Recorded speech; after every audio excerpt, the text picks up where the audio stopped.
Assalamualaikum warahmatullahi wabarakatuh. Apa kabar sobat-sobat semuanya? Semoga kita semua dalam keadaan sehat jasmani dan rohani, tidak kekurangan satu apapun. Amin ya rabbal alamin. Oke, mari kita lanjutkan saja ceritanya. Bab 1169.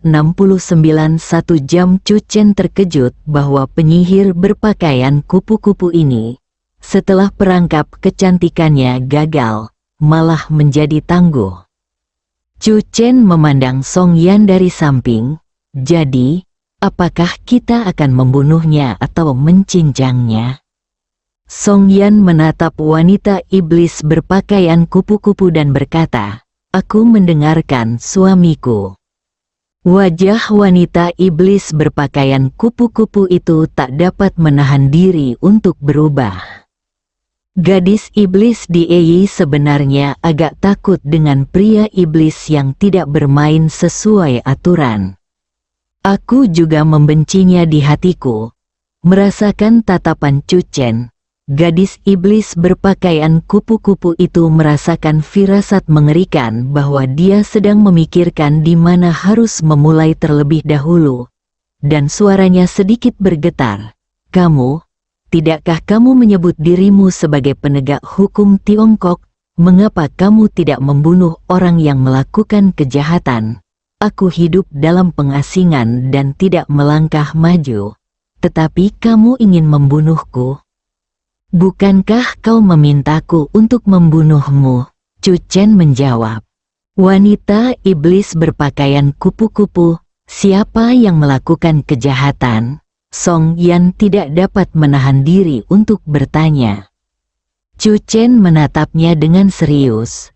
Apakah kamu mencoba mengarang cerita lain? Audio milik Mata Soft gadis Channel. iblis berpakaian kupu-kupu itu tiba-tiba berubah menjadi merah.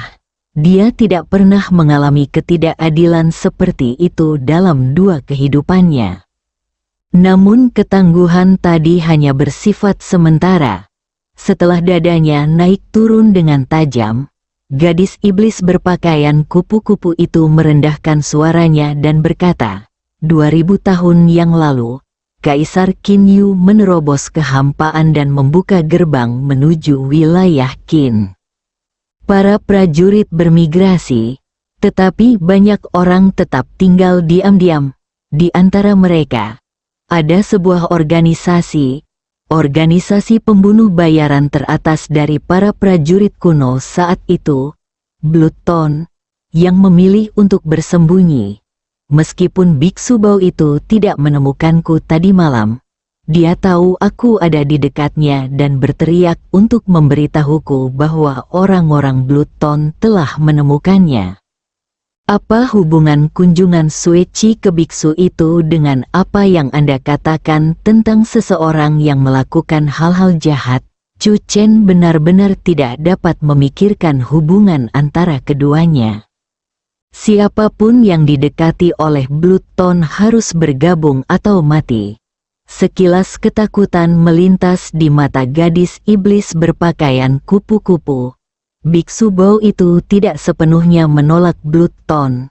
Sebaliknya, dia mengajukan syarat kepada Blood Tone. Jika aku bergabung dengan Blood Tone, dia juga akan bergabung.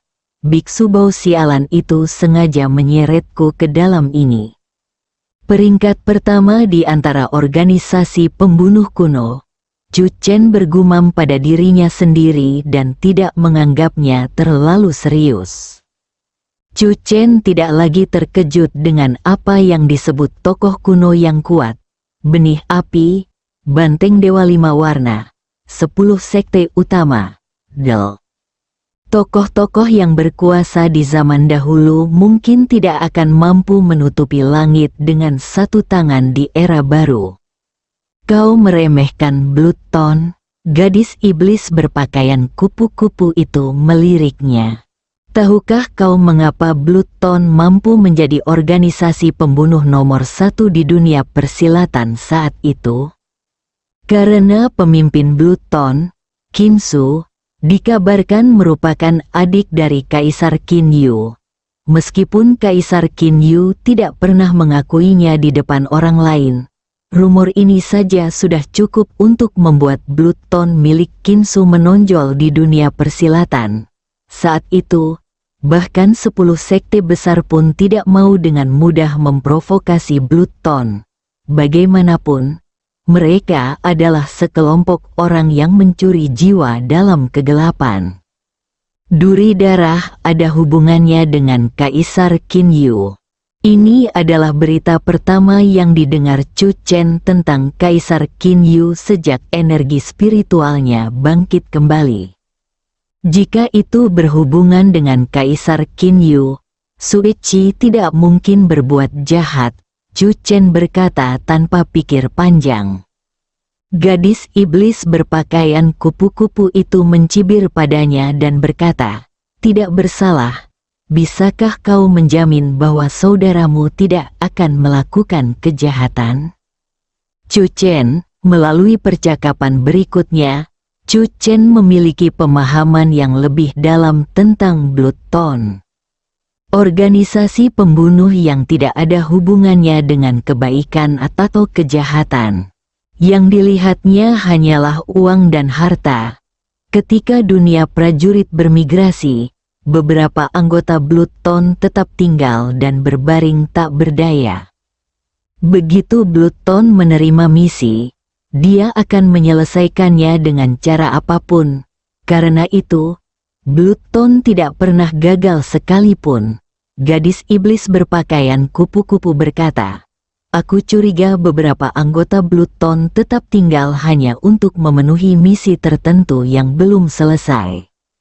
Berbaring tak aktif selama 2000 tahun untuk misi pembunuh." Chu Chen tiba-tiba merasa bahwa para prajurit kuno lebih menyimpang daripada satu sama lain. Jika aku lahir di zaman kuno, Bloodstone pasti punya catatan kegagalan. Chu Chen yakin.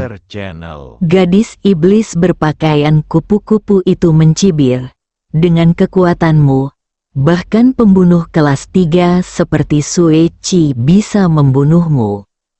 Maksudku, habiskan sejumlah besar uang untuk membiarkan Sui Qi membunuh Kaisar Qinyu, kata Chu Chen. Sudut mulut wanita iblis berpakaian kupu-kupu itu berkedut. Apakah menurutmu Sui Qi akan menerima misi apapun? Meskipun uang adalah segalanya, seseorang juga harus memperkirakan apakah dia dapat menelan uang tersebut.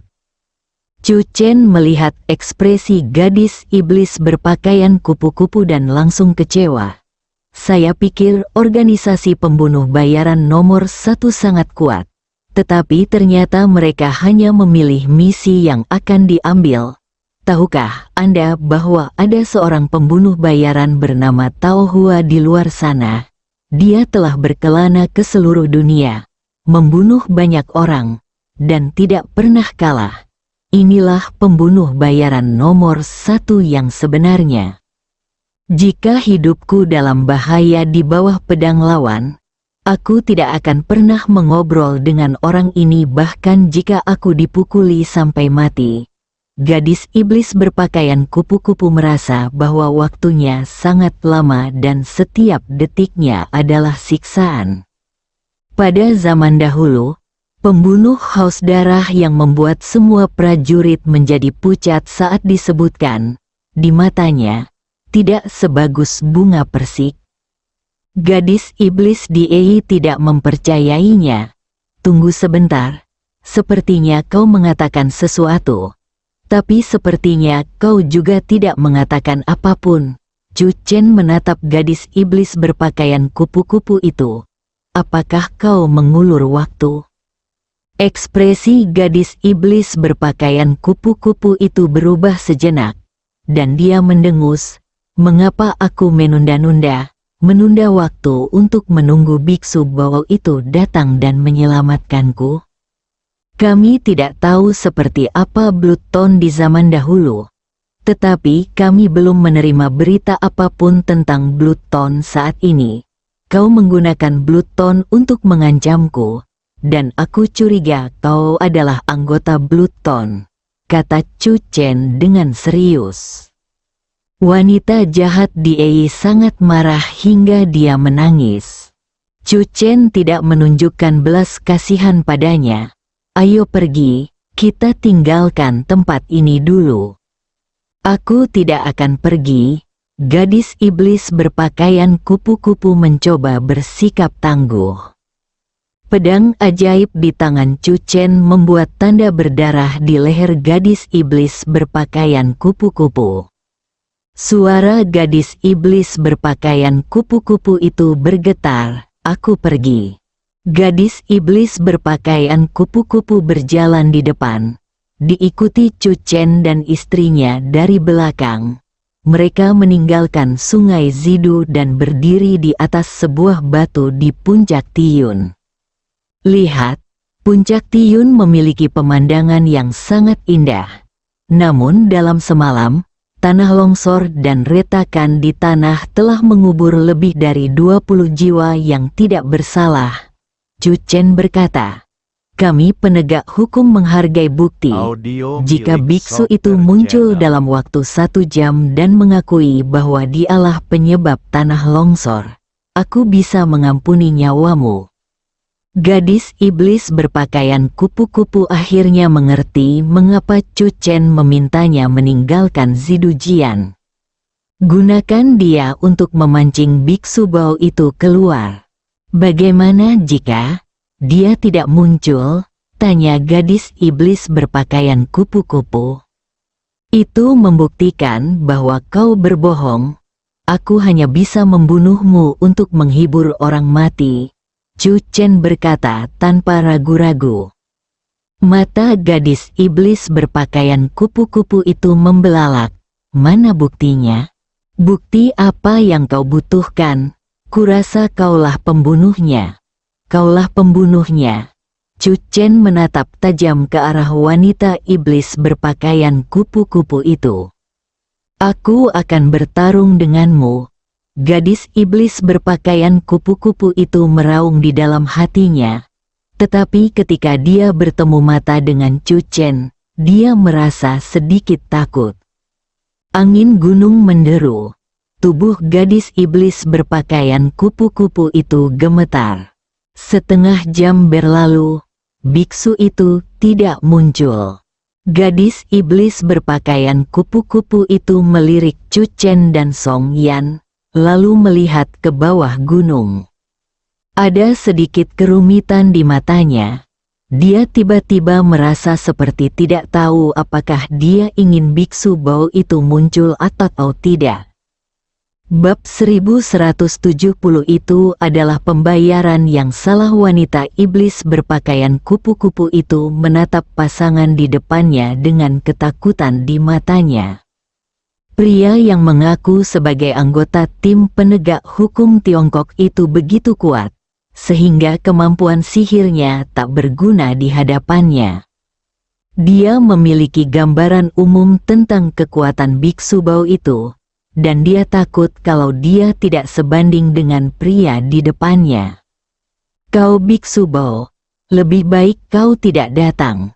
Setelah lebih dari 2000 tahun mengejar dan bertarung, aku lelah. Pandangan mata gadis iblis berpakaian kupu-kupu itu berangsur-angsur meredup. Dulu kau membiarkanku pergi, tetapi hari ini, aku tidak akan melibatkanmu. Waktu tersisa kurang dari 1/4 jam. Gadis iblis berpakaian kupu-kupu itu tiba-tiba bergerak, menggunakan kekuatan sihirnya untuk segera menggerakkan susunan ilusi di sekelilingnya. Ruang itu tampak berputar, dan sosok gadis iblis berpakaian kupu-kupu menghilang dalam sekejap. Chu Chen telah memperhatikan gerakan gadis iblis berpakaian kupu-kupu. Melihat hal itu, dia tidak bingung. Chu Chen mengayunkan pedang peri di tangannya, dan cahaya pedang terbang ke segala arah. Pedang peri menghancurkan susunan ilusi, disertai serangkaian suara keras. Susunan ilusi itu hancur dan di Ei muncul. Angin dingin yang menggigit meniup pakaian kupu-kupu yang berwarna-warni itu, gadis iblis berpakaian kupu-kupu itu berbalik dan melihat bahwa susunan ilusi itu hancur dalam sekejap. Mengetahui bahwa dia tidak dapat lolos dari bencana ini, telapak tangan gadis iblis berpakaian kupu-kupu bersinar dengan cahaya ilahi, siap untuk menghadapi serangan Chu Chen. Chu Chen terbang dengan pedangnya. Pada saat ini, napas mengalir deras dari dasar gunung. Chu Chen menoleh. Sosok itu, secepat kilat, melesat mendekat. Gadis iblis berpakaian kupu-kupu itu menoleh ke samping, bergerak sedikit, dan bergumam, "Biksu Bo." Amitabha, biksu muda itu, mengenakan jubah abu-abu muda dan seuntai panjang tasbih Buddha, menyatukan kedua tangannya dan berkata, "Saya adalah murid kuil Daguan. Saya di sini untuk memberi salam." Chu Chen menatap biksu di depannya. Dia cukup tampan dan memiliki potensi untuk menjadi seorang biarawan yang hilang. Tak heran jika ia sampai terjerumus ke dalam perangkap gadis iblis berpakaian kupu-kupu. "Biksu Yitong, kamu seharusnya tahu siapa aku dan tujuan datang ke puncak Tiyun." Chu Chen berdiri dengan pedangnya dan berbicara dengan suara yang dalam. "Guru Chu." Biksu Yitong menyatukan kedua tangannya dan berbicara perlahan. "Aku telah memburu gadis iblis berpakaian kupu-kupu selama lebih dari 2000 tahun. Akulah yang akan menyelesaikan dosa-dosa yang dilakukan oleh gadis iblis berpakaian kupu-kupu. Dengan belas kasih Buddha, aku pasti akan mampu memengaruhi gadis iblis. Mengapa bukan keselamatan, melainkan persuasi?" Chu Chen tersenyum pada biksu itu. "Kau tidak bersekongkol dengannya, kan?" Ekspresi wajah biksu Yitong tetap tidak berubah. Tenang dan kalem. "Amitabha, semoga Buddha mengasihani kami." Chu Chen menatap biksu itu sejenak, lalu tiba-tiba bertanya, "Apakah kamu merasa lelah saat berbicara seperti ini?" Sang biksu terkejut dan bertanya dengan cepat, "Bagaimana kamu tahu?" Begitu kata-kata itu terucap, sang pendeta merasa ada sesuatu yang salah. Ia mengeluarkan seuntai tasbih Buddha dan melafalkan kitab suci Buddha dengan lembut. "Jangan berpura-pura. Aku mulai belajar membaca wajah orang saat aku berusia 3 tahun. Chu Chen mendengus. "Dari pandangan pertama, aku tahu kau adalah seorang biksu dengan banyak tipu daya di kepalamu." Sang biksu membuka mulutnya. Secara tidak sadar dia ingin membantah. Tetapi dia tidak punya keyakinan. Jika dia mengakuinya, dia akan kehilangan muka. Setelah beberapa saat, biksu itu menghela napas dan berkata, "Tuan Chu, meskipun wanita jahat ini melakukan pembunuhan 2000 tahun yang lalu, dia tidak melakukan apapun yang melanggar hukum 2000 tahun kemudian. Saya berharap Tuan Chu akan menunjukkan belas kasihan dan membiarkannya pergi. Dendam antara dia dan saya sudah ada sejak 2000 tahun yang lalu." Kedengarannya jauh lebih menyenangkan untuk mengatakan seperti ini. Chu Chen menatap biksu itu dan berkata, "Jadi, Anda bertanggung jawab atas sekitar 20 nyawa tak berdosa yang meninggal dalam tanah longsor tadi malam." Mendengar ini, wajah gadis iblis berpakaian kupu-kupu berubah, dan dia segera berkata dengan keras, "Apakah tidak cukup jika aku mengakuinya? Aku sengaja menyebabkan tanah longsor untuk menghindari kejaran biksu Bo itu."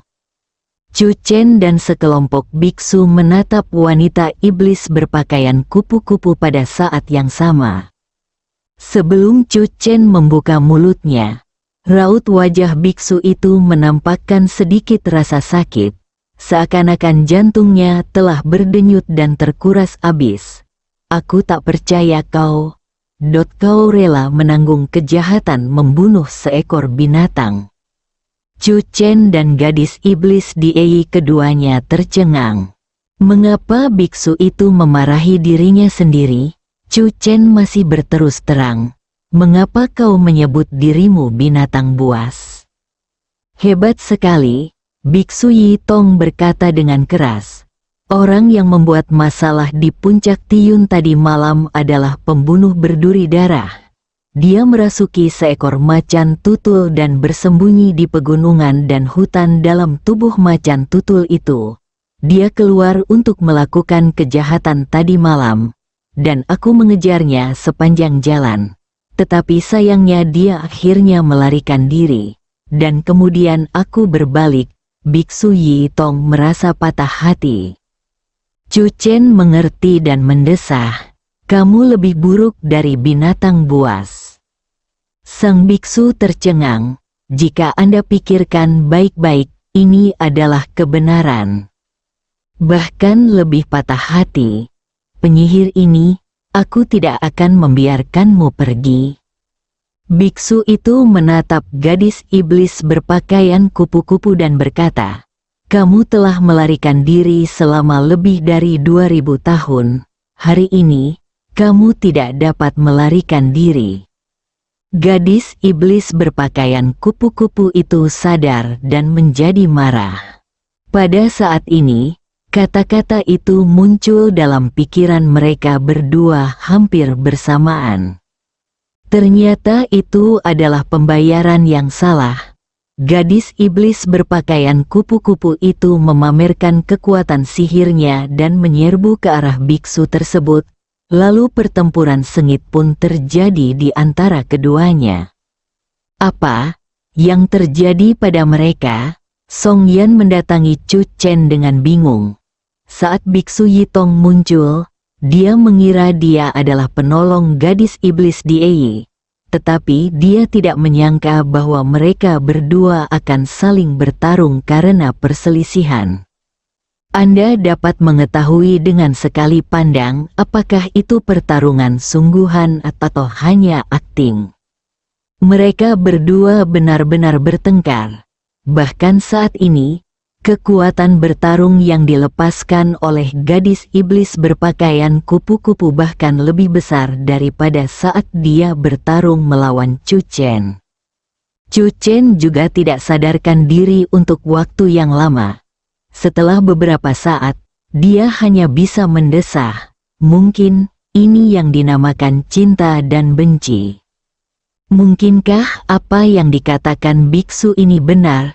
Song Yan tidak dapat menahan diri untuk bertanya. Sumber tanah longsor adalah Bloodstone Killer. Chu Chen teringat pada raungan binatang buas yang disebutkan Wu Jingwang, lalu menatap dua orang yang bertarung sengit di depannya. Sejauh menyangkut perasaan pribadinya, ia cenderung mempercayai apa yang dikatakan pendeta itu. Ledakan-ledakan di puncak Tiun, suara getaran terus naik ke angkasa. Perhatian Chu Chen juga tertuju pada pilar cahaya misterius di puncak Tiun. Di antara 72 pilar cahaya yang terletak di Tiongkok, salah satunya berada di puncak Tiun.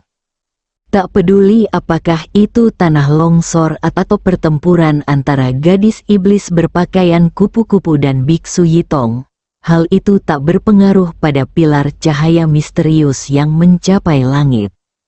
Apakah kamu sudah selesai bertarung? Chu Chen berteriak pada mereka berdua. Kedua lelaki itu terpisah pada saat yang sama. Keduanya terluka dan saling menatap dengan ketidakpuasan. Perkataan Chu Chen yang lebih buruk dari binatang sangat menyakiti jiwa biksu itu. Biksu itu menoleh dan menatap Chu Chen. Tuan Chu, saya tahu bahwa saya harus menangkap macan tutul itu untuk membuktikan ketidakbersalahan saya. Tolong beri saya waktu 5 hari. Dalam waktu 5 hari, saya akan menangkap macan tutul itu dengan tangan saya sendiri dan membawanya kepada Anda. Sekelompok biksu berjalan menjauh ke kejauhan. Wanita iblis berpakaian kupu-kupu itu berteriak, "Itu pembunuh Blood Tone." "Jangan repot-repot." Biksu itu berjalan pergi dengan marah tanpa menoleh ke belakang. Air mata mengalir di mata wanita iblis berpakaian kupu-kupu. Tak lama kemudian, dia menghentakkan kakinya dan mengejar pendeta itu ke arah yang ditinggalkannya. Di puncak Tiun, Chu Chen dan istrinya saling memandang. "Bagaimana dengan kita?" Song Yan bertanya.